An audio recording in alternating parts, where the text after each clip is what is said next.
Amém? Livro do profeta Isaías 42, versículo 8 diz assim: Eu, ó Senhor, te chamei em justiça, tomar-te-ei pela tua mão e te guardarei e te farei mediador da aliança com o povo e luz para os gentios. No versículo 8, tá? Eu sou o Senhor, este é o meu nome, a minha glória, pois não darei a outro, nem a minha imagem,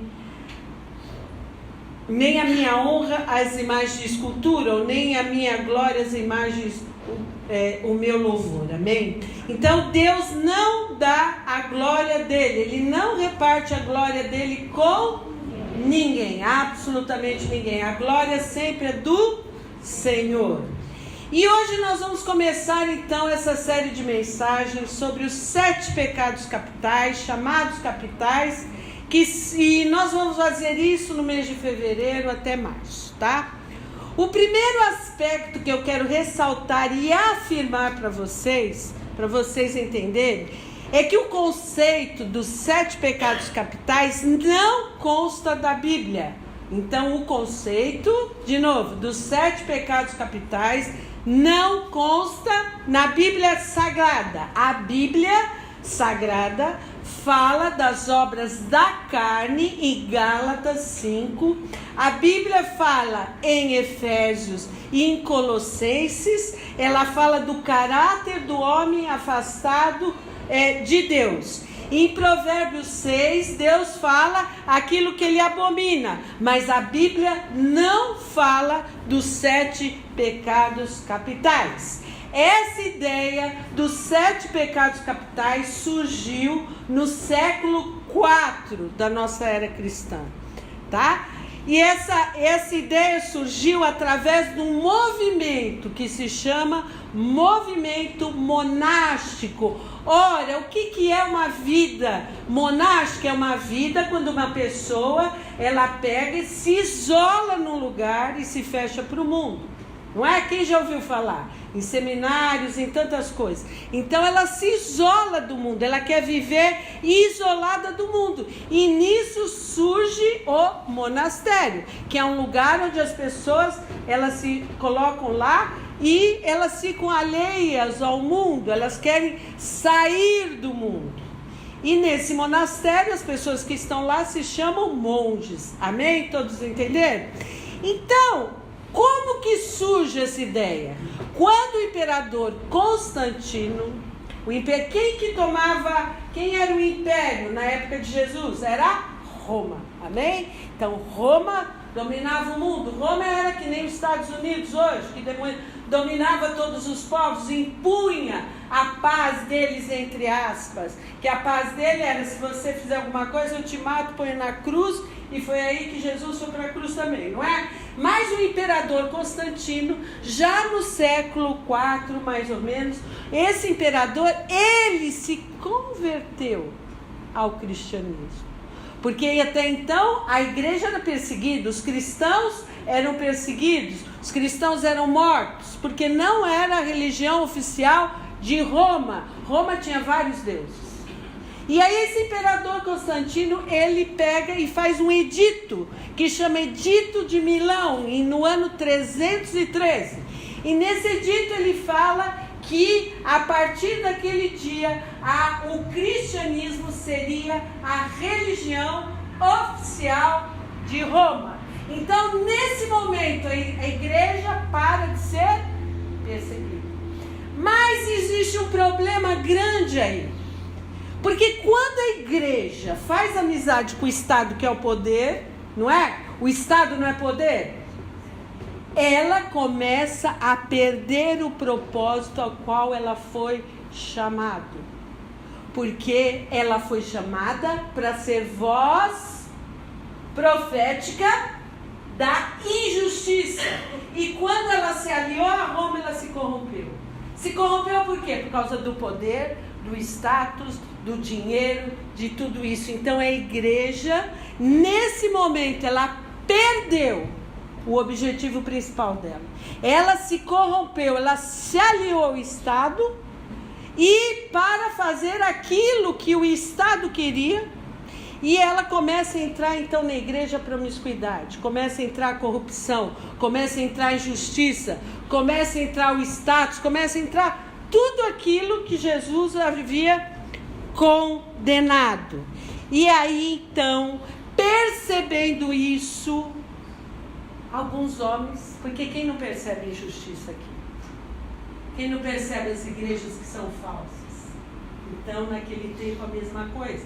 Alguns homens, percebendo que a igreja tinha se corrompido, percebendo a promiscuidade, aquela cidade que se dizia cristã, mas que era idólatra, que continuava, que mudava os nomes para servir aos mesmos deuses.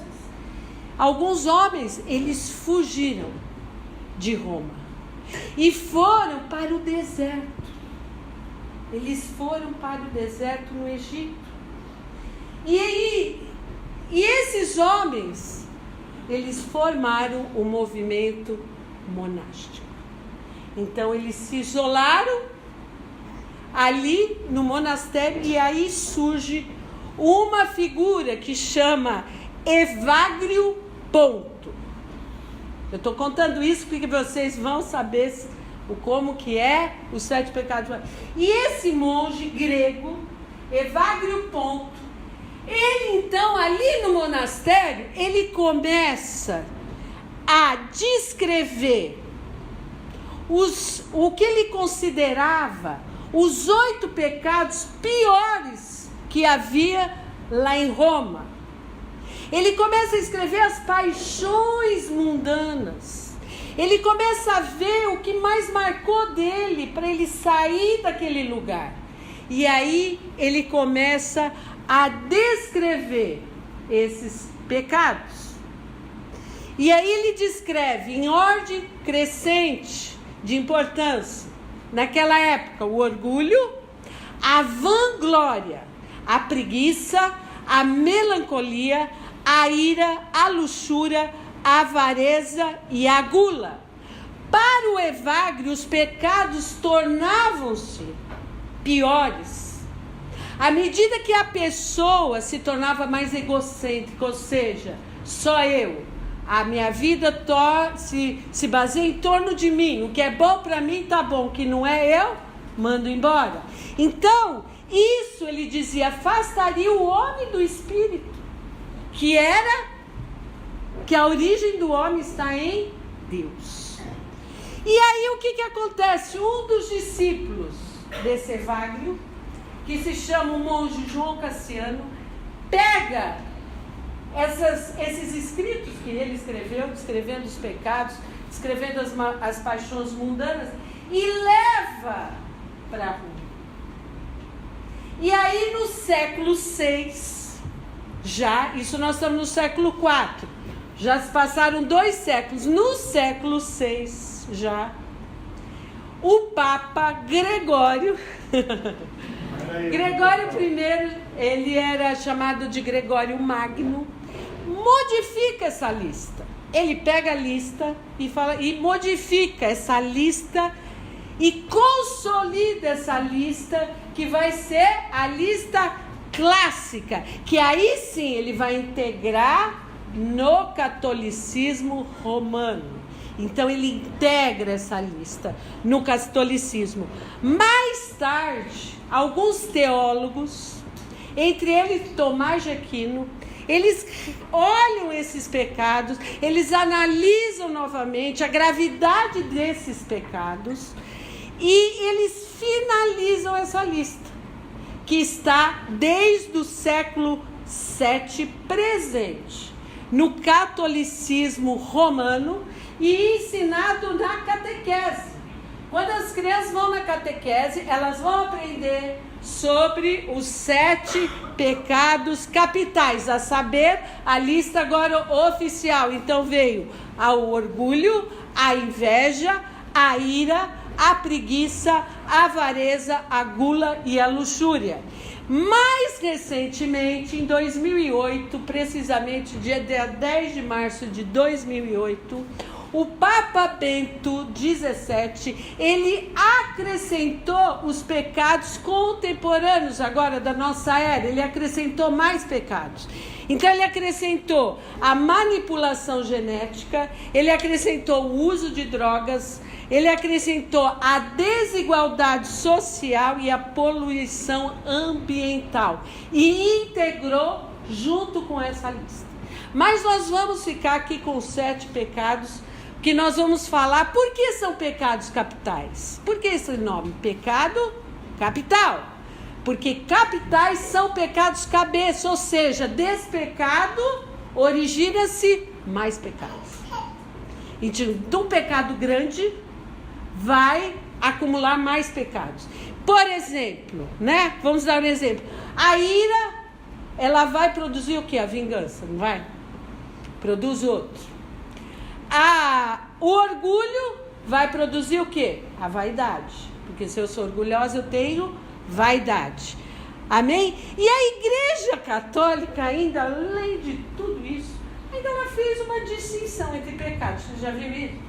Ela chama de pecados mortais e pecados veniais. Olha, os pecados mortais seriam esses. E o venial, ela classifica como pecado leve. Você já viu isso? Aí eu pequei hoje levemente. Não foi grave. Então, a Bíblia diz, por isso que vocês estão aqui, para conhecer, para a gente conhecer, para a gente estudar, que a Bíblia diz o que é lá em Romanos 6, 23. A Bíblia diz que o salário do pecado é a morte. Então não existe venial, mais ou menos, não. Existe o pecado, e o pecado gera a morte. Mas o dom gratuito de Deus é o quê? A vida eterna em Cristo Jesus. Amém? E a Bíblia diz em João 5,17, se você quiser anotar, que toda a injustiça é pecado. Ela classifica tudo que você faz injusto é pecado. Não é? E aí, tem até uma música que eu coloquei aqui, né? Que diz assim, na nossa sociedade hoje, né? Que, aliás, a nossa sociedade, a sociedade que nós vivemos, perdeu completamente o senso de pecado. Ela diz que pecado não existe. Tem até uma música assim que diz assim, não existe pecado do lado de baixo do Equador. Não existe pecado do lado de baixo do Equador. Pode pecar quando você quiser. E a sociedade diz que não há graça na vida sem o pecado, que a fonte legítima do prazer é o pecado. Então essa é a sociedade que nós vivemos. E aí, por que eu estou falando desses pecados, né? Falei tanto aqui, né? Por quê? Porque essa listagem, ou esses 7 pecados capitais, eles vão nos dar um modelo para a gente nos avaliar e ver qual é o tipo da pessoa que nós estamos nos tornando. Então ele serve como um gabarito. Já viu o gabarito? Você vai lá respondendo a prova, não tem que pôr, olha, se a alternativa 1, 2 ou 3, você risca. Então ele vai nos dar um modelo, um gabarito, para a gente nos autoexaminar, sim, e ver o que nós estamos nos transformando. Foi exatamente isso que os monges identificaram. Eles identificaram os instintos, os apetites, as paixões do ser humano. E aí, eles identificaram que essa paixão, esse apetite, afastava da imagem de Deus e se tornava a imagem de uma besta. O que é uma besta? A besta, no sentido religioso, é o diabo. Então, as pessoas que praticavam essas coisas não eram mais pessoas humanas, mas elas se tornavam pessoas que seriam bestas, pessoas cruéis. Então, isso aqui vai se refletir, serve para a gente refletir no que nós somos. Humanos, Deus criou a humanidade. Ou se nós já estamos nos tornando insensíveis ou menos humanos. Então, ao longo dessas semanas, nós vamos estudar todos eles. Amém? Amém. E hoje nós vamos falar a respeito do primeiro, que é o orgulho. Olha lá, a imagem tem um homem em cima do monte achando que ele é o máximo, não é? E o Senhor diz assim que eu sou o Senhor, eu não darei a minha glória a ninguém. Não, Deus não dá a sua glória a ninguém. Tomás de Aquino, ele classifica o orgulho como mega pecado. Porque ele diz assim, que desse orgulho geram-se todos os pecados. Então o orgulho é um mega pecado, porque o orgulho, ele te traz uma vanglória. O que é uma vanglória? Uma glória em vão. Você se gloriar em você. Ah, eu consegui isso porque eu sou bom. Não foi porque Deus me abençoou, não, porque eu nem preciso de Deus. Foi porque eu sou bom. Então isso é uma vanglória. Porém a Bíblia, eu vou pedir para a irmã por aqui, em Tiago 4,14, ela vai falar o que nós somos. Então olha lá, vamos acompanhar. Olha o que ele diz. Tiago 4,14. Diz assim, ó. Vocês nem sabem o que lhes acontecerá amanhã. Que é a sua vida? Vocês são como a neblina, que aparece por um pouco de tempo e depois se dissipa. Ou seja, vocês não são nada, não tem substância. Porque é só assoprar e acabou. Ou seja, nós somos efêmeros. O que é ser efêmeros? Que nós duramos pouco. Nós duramos um pouquinho, um breve tempo nós duramos. E aí acaba. E aí, o C.S. Lewis, que eu estou falando, isso que vocês vão saber, era um escritor, ele era um literário, ele escreveu várias coisas sobre escritos cristãos. Foi ele que escreveu aquela série As Crônicas de Nárnia, quem ouviu ou quem viu o filme. Ele vai dizer que o orgulho, olha, o orgulho, guarda isso, é o mais completo estado da alma ante Deus. O orgulho é o mais completo estado da sua alma ante Deus. E a Bíblia, agora eu vou pedir para você abrir a sua Bíblia. Você vai abrir, a Bíblia vai citar isso em Isaías 14. Isaías 14. Nós vamos ler do versículo 11 ao 15.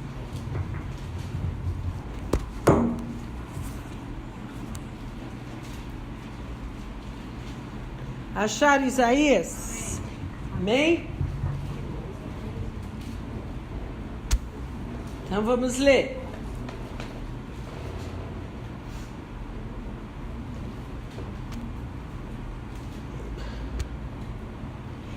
Derribada está na cova tua soberba, e também o som da tua harpa. Por baixo de ti uma cama de gusanos, e os vermes são a tua coberta, os lares, a sua soberba. Soberba deriva de orgulho. Soberba, orgulho. Como caíste do céu, ó estrela da manhã, filho da alva, como foste lançado por terra, tu que delimitava as nações. Tu dizias no teu coração, eu subirei ao céu, acima das estrelas de Deus, exaltarei o meu trono e no monte da congregação me assentarei nas extremidades do norte. Subirei acima das mais altas nuvens e serei semelhante ao Altíssimo. Contudo, será precipitado para o reino dos mortos, no mais profundo abismo. A Bíblia aqui descreve Lúcifer. Lúcifer, na Bíblia não vai aparecer esse nome, Lúcifer, na Bíblia. Ele só vai aparecer numa tradução da Vulgata, que é uma Bíblia que foi traduzida para o latim, que foi a primeira Bíblia a aparecer, a Bíblia em latim. Então ele diz Lúcifer, aquele que leva a luz. Como caíste do céu, ó estrela da manhã. O que a estrela faz? Leva a luz, não é? Não leva a luz? O orgulho, gente, é o pecado que Lúcifer ensinou para a raça humana. Ele ensinou este pecado, que se chama orgulho. Ele diz assim do meu coração, olha onde começa. Olha onde começa. Tu dizias, Deus está falando, no teu coração, eu sou melhor.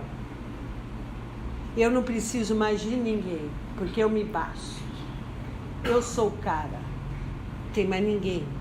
Nem acima, nem abaixo, porque eu vou estar mais alto. Eu subirei acima.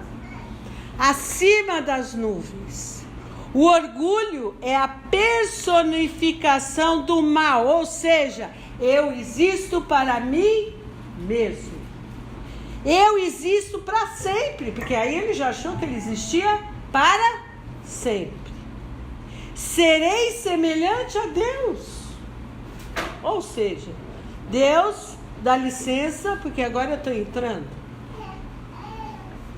E quando uma pessoa se acha melhor que todo mundo, não respeita o próximo, passa por cima de tudo e de todos, ele se torna o seu próprio Deus, em letra minúscula. Pois a glória de tudo que ele faz é para ele mesmo. E aí a Bíblia vai citar. Agora você vai para frente, você vai abrir Ezequiel. Você vai passar Jeremias, vai andando. Você vai lá em Ezequiel, no versículo 28.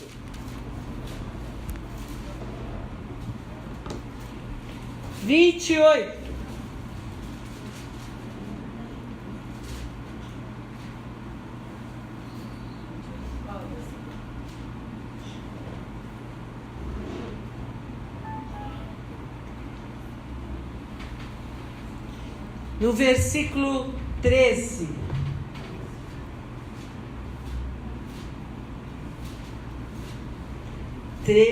Ao 19. Diz assim: estavas no Éden, no jardim de todas as pedras preciosas te cobria, o sárdio, o topázio, o diamante, o berilo, o ônix, o jaspe, a safira, o carbúnculo e a esmeralda de ouro, se te fizer os engastes, os ornamentos, no dia em que foste criado, foram eles preparados. Tu eras querubim, da guarda, ungido, e te estabeleci, permanecias no monte santo de Deus, no brilho das pedras andavas. Perfeito eras nos teus caminhos, desde o dia em que foste criado, até que se achou iniquidade em ti. Na multiplicação do teu comércio se encheu o teu interior de violência. E pecaste, pelo que te lançarei profanado fora do monte de Deus, e te farei perecer, ó querubim da guarda, em meio ao brilho das pedras. Elevou-se o teu coração por causa da tua formosura, corrompeste a tua sabedoria por causa do teu resplendor. Lancei-te por terra, diante dos reis te pus para que te contemple. Pela multidão agora das tuas iniquidades, pela injustiça do teu comércio, profanaste os teus santuários. Eu, pois, fiz sair do meio de ti um fogo que te consumiu e te reduziu a cinzas sobre a terra. Aos olhos de todos os que te contemplam, Todos os que te conhecem entre os povos estão espantados de ti. Venha a ser objeto de espanto e jamais subsistirás.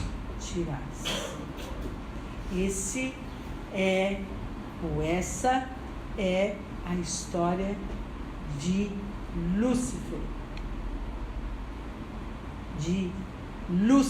Que era um anjo de luz. Mas olha que a palavra de Deus diz que estava no Éden. Quem estava no Éden? O diabo. Estava no Éden. Ele falou para quem? Para Eva. Olha, você não come desse fruto, porque no dia, coma desse fruto, porque no dia que você comer, você será igual a Deus. Sereis como Deus. E aí, Lúcifer, que era um anjo, como nós temos escolhas de fazer o bem e o mal, os anjos também. Ele escolheu o quê? Ele ouviu que vós sereis como Deus. E aqui, Deus diz que ele era o querubim, ele era ungido por Deus. Mas o verme ou o germe do orgulho entrou e picou aquele anjo de luz. E aí ele foi precipitado para onde? Para a terra. Deus diz a ele assim: olha, Lúcifer, eu te dei vida, eu te dei tudo. Você era vestido, vocês viram aqui como ele era vestido? Do mais alto esplendor. Você era formoso, você era lindo, você tinha formosura. Eu te dei tudo, mas por causa do teu orgulho, eu te tirei tudo de você e você nunca mais existirá. E aí ele se precipitou e Deus lançou ele por terra. Lançou ele no abismo, quando você lê, não é? No abismo. E desde então, a terra se encheu desse coração, que eu vou chamar luciférico, desse coração, dessa alma anti-Deus. Quando eu digo assim, eu sou o máximo, quando eu me acho melhor que os outros, eu estou com o coração inclinado para o mal. C.S. Lewis, ele diz outra coisa também. Toda vez que você se considera bom, ou toda vez que você se considera boa, o melhor, não é mais o Espírito de Deus que está agindo em você. Quem está atuando em você é o diabo. Ele diz isso. Por quê? Porque levou-se o seu coração. Você será conhecedor, sereis como deuses. A soberba e o orgulho tomou conta de você. Você jamais se subsistirá. Você jamais existirá. Por quê? Porque você não precisa ser o máximo para você se considerar o melhor. Você pode ser até o penúltimo da fila. Mas se você se considerar melhor do que o último, você já está picado. E aí eu quero falar algumas das características desse pecado. Quando eu me revolto, quando eu sou contrariado, quando eu passo a olhar alguém de cima para baixo, quando eu faço isso, quando eu penso no casamento que eu casei para ser feliz, não para fazer o outro feliz, eu casei para ser feliz. Quando eu falo assim, olha, não dá mais porque eu não tenho mais nada com você, eu quero ser feliz. Eu quero ser livre para ser feliz. Quando eu vivo para ser agradado e quando ninguém me agrada do jeito que eu quero, eu estou picado pelo germe de Lúcifer. E o orgulho, finalizando agora o que eu tenho para falar para vocês hoje, o orgulho, ele vai gerar a vaidade. Lúcifer, ele se achava o melhor bonito, formoso, querubim da guarda, tinha uma qualificação assim, ele era depois de Deus era ele se achava o máximo. E quando eu me acho o máximo, gente, quando eu tenho a vaidade, quando eu começo a me mostrar belo, sensual, atraente, impecável aos olhos do outro. Por isso que nós temos que ter cuidado com as nossas crianças. Quando você começa a colocar essas músicas aí, como é que chama aquele negócio lá? Funk, ramp, sei lá o que, bunk, tem um monte de coisa aí. Que você começa a pôr para sua filha que é pequenininha, ela começa a dançar sensualmente. Você está entregando a sua filha para esse espírito luciférico. Ele já está atuando. Quando você ouve essas porcarias e quando você se veste sensualmente para chamar a atenção de outros, para chamar a atenção das pessoas, você já está sendo picado. Outra coisa que o orgulho gera é a hipocrisia. Por quê? Porque eu mantenho a minha aparência. Não é? Eu mantenho a minha aparência. Tem um ditado que diz assim, seu Antônio, o senhor deve saber melhor que eu, que diz: por fora bela viola, por dentro fermento bolorento. E aí Jesus já tinha falado isso há 2000 anos atrás. Ele falou assim: ó, vocês são sepulcros caiados. Muito bonito por fora, mas podre por dentro. Você é hipócrita. Hipócrita eram autores gregos.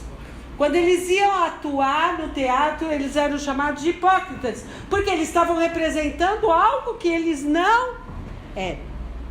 Então a hipocrisia já é o começo do orgulho. Outra coisa que o orgulho gera é a prepotência, a autossuficiência. Eu sei, não preciso de ninguém para me explicar, eu basto. Não precisa me explicar não, já sei. Não, eu sei melhor que você, fica quieto aí que eu sei. Mas, glória a Deus, que Deus enviou Jesus para destruir as obras do diabo. E aí Jesus vai nos dar um novo mandamento. E eu quero que você abra a sua Bíblia em João 13. João 13.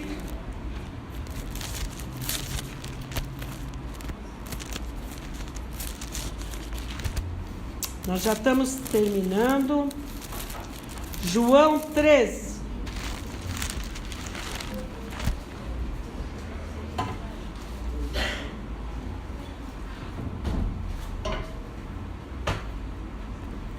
João 13, versículos 34. João 13, versículo 34 e 35. Olha só, Jesus falando: novo mandamento vos dou. Novo, eu te dou um novo. Não é o velho mandamento. Não é o mandamento da lei de Moisés. É um novo mandamento que eu estou te dando. Que vos ameis uns aos outros, assim como eu vos amei. Que também vos ameis uns aos outros. Nisto conhecerão todos que sois meus discípulos, se tiverdes amor uns. Não é mais o velho mandamento da lei de Moisés. O velho mandamento da lei de Moisés diz que nós temos sim que amar Deus sobre todas as coisas, mas amar o teu próximo como a ti mesmo. E quando eu amo o próximo como a mim mesmo, não é o amor de Deus que está em mim, é o que eu considero amor. E Jesus, ele veio e falou: peraí, agora eu vou te dar um novo. Você vai amar a Deus sobre todas as coisas, mas você vai amar o seu próximo com o meu amor, não mais com o seu amor. Amém? E aí Jesus, ele diz que eu tenho que amar, olha, novo mandamento, que você ame o seu próximo como ele amou você e ama todos nós. Ele tira o eu, ele tira o ego, ele tira a sua vontade e fala: agora eu sou o Senhor da tua vida. Então você tem que fazer conforme o meu modelo. E o meu modelo é o amor com que eu vos amei. Amém? Jesus deixou esse padrão. Porque só quando a gente pratica esse padrão é que a gente é conhecido como discípulo de Jesus. Quando a gente ama o outro, quando a gente ora pelo outro, quando a gente não fala mal do outro, quando a gente quer aprender com o outro, aí sim nós somos feitos à imagem e semelhança de Deus para servir a Deus e ao outro.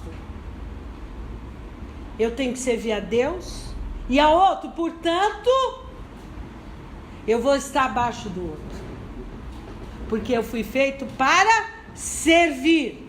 Não há como você servir a Deus se você não servir o outro. O amor de Deus não está em você.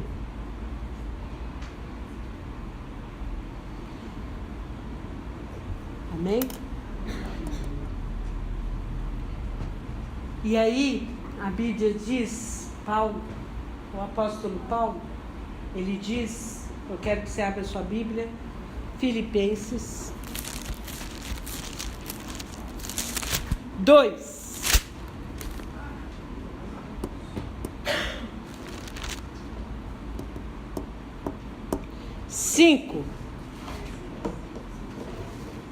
Filipenses 2:5. Acharam?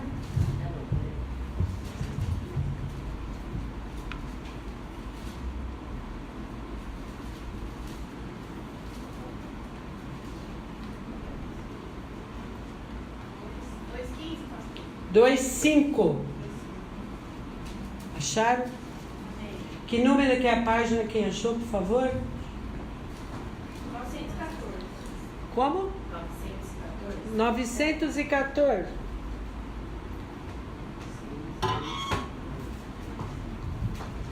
E aí ele diz assim: tende em vós, ou seja, tenha dentro de você o mesmo sentimento que houve também em Cristo Jesus.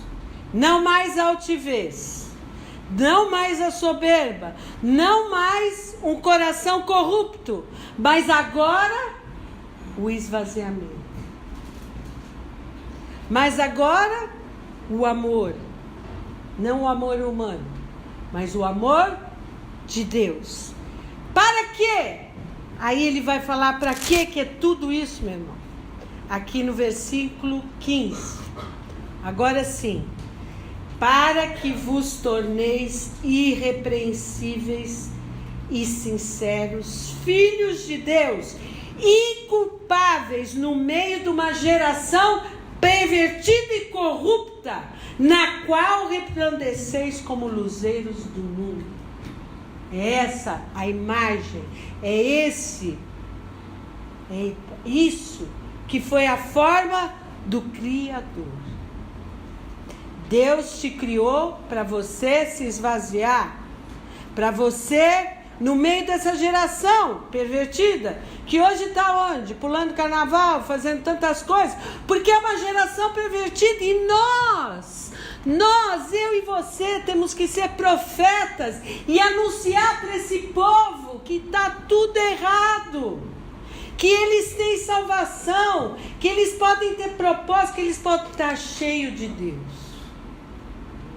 E que esse Lúcifer, que faz as pessoas serem violentas, você não leu lá?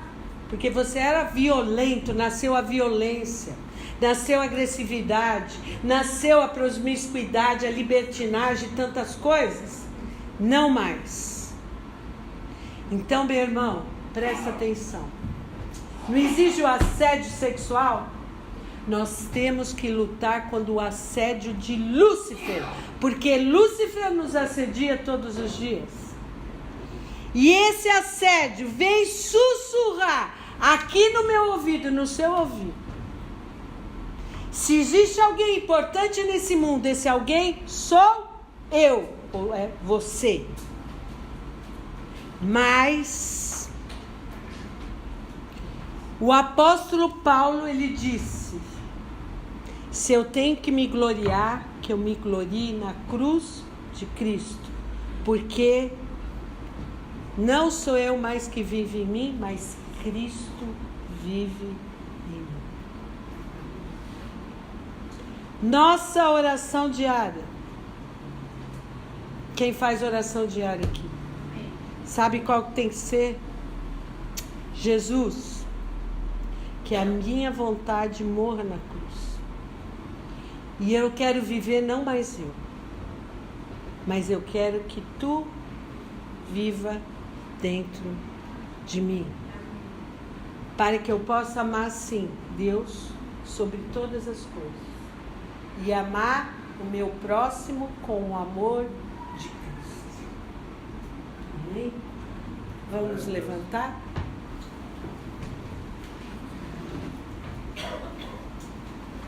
Queria que você fechasse seus olhos agora.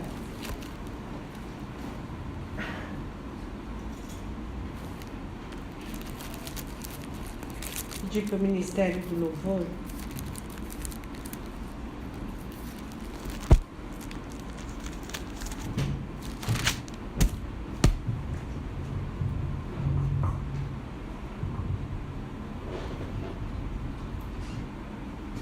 Feche os teus olhos agora. A palavra de Deus diz assim: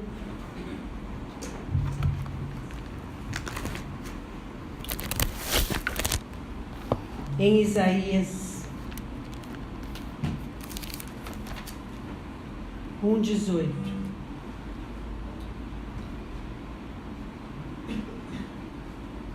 é o convite da graça de Deus. Diz assim: vinde e arrazoemos, diz o Senhor, ainda que os vossos pecados sejam como a escarlate, eles se tornarão brancos como a neve. Ainda que sejam vermelhos como o carmesim, se tornarão como a lã. Se quiserdes e me ouvirdes, comereis o melhor dessa terra. Deus, em nome de Jesus, Senhor, nós estamos aqui, a tua igreja, Pai, porque nós entendemos, sim, Pai, que nós somos assediados, Senhor, diariamente. Mas nós entendemos também que a tua palavra liberta, a tua palavra, Senhor, nos dá a graça de vencermos o mundo. E essa é a vitória que vence o mundo, a nossa fé. Que o Senhor nos capacita, sim, Pai, a nós amarmos, a nós, Senhor, nessa noite nos esvaziarmos de nós mesmos, para que não mais, eu não quero viver mais, Pai. Eu não quero viver mais para a minha vontade, mas eu quero viver para a tua vontade. Deus, que no nome de Jesus, essa palavra entre nessa noite nos nossos corações. E que nós possamos ser, sim, Pai, luzeiros neste mundo, nessa geração pervertida. Usa-nos da nossa vida, Pai. Abençoa aqueles irmãos, sim, Pai, que não estiveram aqui, que não ouviram essa palavra. Porque muitas vezes o mundo distrai, o mundo leva para tantos lugares, Pai. Mas nós oramos agora e intercedemos por cada um deles. para que eles tenham no coração o desejo de não viver mais a vontade deles, mas viver a tua vontade. Em nome de Jesus, nós oramos e te agradecemos. Amém? Dê uma salva de palmas.